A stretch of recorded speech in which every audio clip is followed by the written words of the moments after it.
విశ్వ హిందూ పరిషత్ గోరక్షణ విభాగం ఆధ్వర్యంలో ఇంటింటికి గోవు గ్రామానికి గోశాల అనే నినాదంతో పనిచేస్తూ ఉన్నామని రాష్ట్ర గోరక్షణ విభాగం అధ్యక్షులు ఈసంపల్లి వెంకన్న అన్నారు. రాజన్న సిరిసిల్ల జిల్లా వేములవాడ శ్రీ రాజరాజేశ్వర స్వామి వారికి భక్తులు సమర్పించే కోడెల స్థితిగతుల గురించి ఆలయ ఈవో వినోద్ రెడ్డిని అడిగి తెలుసుకున్నారు. వేసవి కాలం దృష్ట్యా కోడలకు మొదిగిన సాలవతులతో పాటు చలువ పందిళ్లు కూడా ఏర్పాటు చేయాలని వారికి సూచించారు. అలాగే రైతులకు అప్పగించిన కోడల స్థితిగతులపై అడిగారు. ఈ కార్యక్రమంలో గోరక్షణ రాష్ట్ర సభ్యులు ఉట్నూరి రాధాకృష్ణ రెడ్డి, విశ్వ హిందూ పరిషత్ జిల్లా సహాయక కార్యదర్శి గడప కిషోర్, గౌరిశెట్టి శ్రీనివాస్ పాల్గొన్నారు.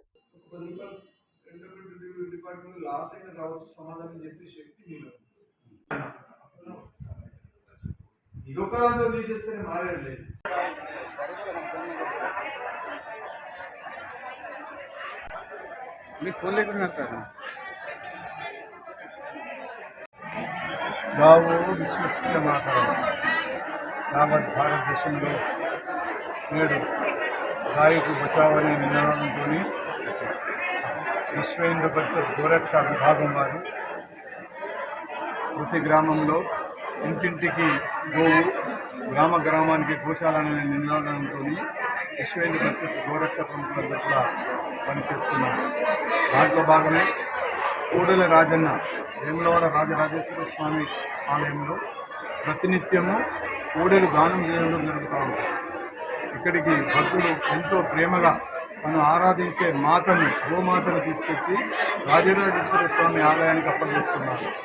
ఆ అప్పగించిన కోడెల యొక్క పరిస్థితిని కొంచెం ఇబ్బందికరంగా ఉన్నదనే దాన్ని ప్రస్తావించడానికి నేడు వేములవాడలో ఉన్న కోడెల రాజన్న ఆలయ ఈవో గారిని కలవడం జరిగింది. కోడెల యొక్క భద్రత, వేసవి కాలంలో కోడెలను ఎలా పెంచాలి, కోడెలకు నిత్యం ఇచ్చే మేత, దానికి ఇచ్చే పచ్చని గడ్డి ఏ పద్ధతిలో ఇస్తున్నారు, అలాగే పౌష్టికంగా ఉండడం కొరకై వాటి ఆరోగ్యాన్ని ఎలా చూస్తున్నారు, వాటి పర్యవేక్షణలో ఏ డాక్టర్ గారి యొక్క పర్యవేక్షణలో గోవుల యొక్క పెంపకం జరుగుతుంది అనే వాటిలన్నింటినీ కూడా ఈవో గారితో ప్రశ్నించడం జరిగింది.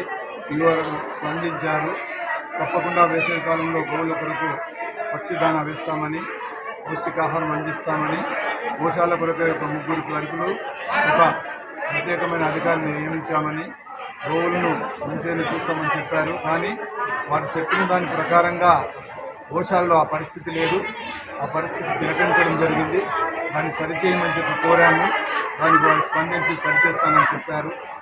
అలాగే ఒక వెటర్నరీ డాక్టర్ను పూర్తిగా గోవులను పర్యవేక్షణలో వెటర్నరీ డాక్టర్ గారి ద్వారానే గోవులు పర్యవేక్షించబడాలని కోరాను.